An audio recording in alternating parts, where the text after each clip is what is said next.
Hello friends, तो हमारे आज का टॉपिक है जो एमएससी जूलॉजी सेकेंड सेम के स्टूडेंट के लिए है। पेपर थर्ड की यूनिट 4 का टॉपिक है इम्यूनो इलेक्ट्रोफोरेसिस। इसका इंट्रोडक्शन से है इलेक्ट्रिक फील्ड में चेंज पार्टिकल्स के मूवमेंट को इलेक्ट्रोफोरेसिस कहते हैं और इलेक्ट्रिक फील्ड में इलेक्ट्रिक प्रवाहित करके चार्ज पार्टिकल को सेपरेट करने की प्रोसेस को इलेक्ट्रोफोरेसिस कहलाते हैं। सेकेंड पॉइंट है प्रिंसिपल। कुछ importance biomolecules such as amino acid, polypeptide, nucleotide and protein आदि सभी में चार्ज पार्टिकल प्रेजेंट होते हैं। जिसमें पॉजिटिव चार्ज होता है वह कैथोड नेगेटिव चार्ज की ओर मूवमेंट करता है, जिसमें नेगेटिव चार्ज होता है वह एनोड पॉजिटिव चार्ज की ओर मूवमेंट करता है। इलेक्ट्रोफोरेसिस 2 टाइप के होते हैं। फर्स्ट है जोन इलेक्ट्रोफोरेसिस और सेकंड है विदाउट बाउंड्री इलेक्ट्रोफोरेसिस। फर्स्ट है zone electrophoresis. Zone means area, वह इलेक्ट्रोफोरेसिस जिसमें सपोर्टिंग मीडिया के थ्रू चार्ज बायोमोलिक्यूल्स को सेपरेट किया जाता है, उसे जोन इलेक्ट्रोफोरेसिस कहते हैं। There are many types of zone electrophoresis. Zone electrophoresis जो होती है वह 4 टाइप के होते हैं। Filter paper electrophoresis, agarose gel electrophoresis, acrylamide electrophoresis, cellulose acetate electrophoresis. Second है विदाउट बाउंड्री इलेक्ट्रोफोरेसिस। वह इलेक्ट्रोफोरेसिस जिसमें सपोर्टिंग मीडिया रिक्वायर्ड नहीं होता है, इसमें डायरेक्टली इलेक्ट्रोफोरेसिस क्रिया किया जाता है, इसलिए विदाउट बाउंड्री इलेक्ट्रोफोरेसिस कहते हैं। थर्ड पॉइंट है रिक्वायरमेंट।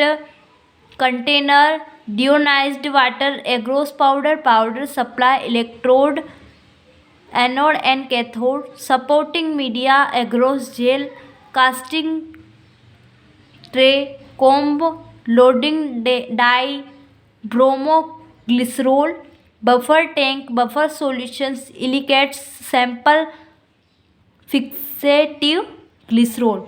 फोर्थ पॉइंट है प्रोसीजर। सबसे पहले सॉलिडिफाई शेप बनाने के लिए कास्टिंग ट्रे लेते हैं, उसके बाद सैंपल लोडिंग एंड शेप देने के लिए कास्टिंग ट्रे में कोम्ब ऐड करते हैं। Agarose gel preparations. सबसे पहले कंटेनर लेते हैं, उसके बाद कंटेनर में 100 ml डियोनाइज्ड वाटर में जितना कंसनट्रेशंस की ज़रूरत रहेगी उतना कंसनट्रेशंस का हम अगर एग्रोस पाउडर ऐड करेंगे। उसके बाद डिसोल्व करते हैं। डिसोल्व करते टाइम ध्यान रहे कि उसमें एयर बबल्स न आए। उसके बाद डिसोल्व किए सॉल्यूशंस को जेंटली हीट करते हैं। हीट करते टाइम भी कोई एयर बबल्स न आए। उसके बाद कास्टिंग ट्रे में सॉल्यूशंस को केयरफुली पोर करते हैं। सैंपल प्रिपरेशंस करने के लिए सबसे पहले इलिकेट्स एंड स्मॉल कंटेनर की ज़रूरत पड़ती है जिसमें सैंपल प्रिपेयर कर सके। उसके बाद जितने भी सैंपल को रन कराना है उससे इक्वल अमाउंट में ऐड करते हैं। उसके बाद सैंपल एंड लोडिंग डाई को इक्वल अमाउंट में ऐड करते हैं। उसके बाद लोडिंग डाई ऐड करने के बाद फिक्सेटिव ग्लिसरॉल ऐड करते हैं। उसके बाद माइक्रोपिपेट की हेल्प से सैंपल को सपोर्टिंग मीडिया में ऐड करते हैं। फिफ्थ पॉइंट है प्रोसीजर ऑफ इलेक्ट्रोफोरेसिस।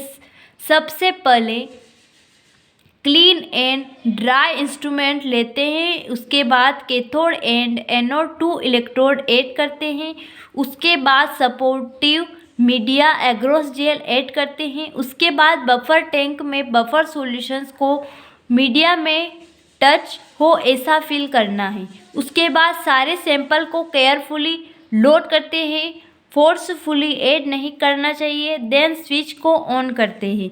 फिर पावर सप्लाई का वोल्टेज 75 से 150 से 1 घंटे से 130 के टाइम तक करते हैं। फिर सैंपल को मूव करते हैं, फिर सिर्फ स्विच को ऑफ कर देते हैं। देन डाई को रिमूव करने के लिए बफर वॉश किया जाता है। देन वॉश करने के बाद यूवी लाइट से एब्जॉर्ब करते हैं। 6 पॉइंट हैं एप्लीकेशंस।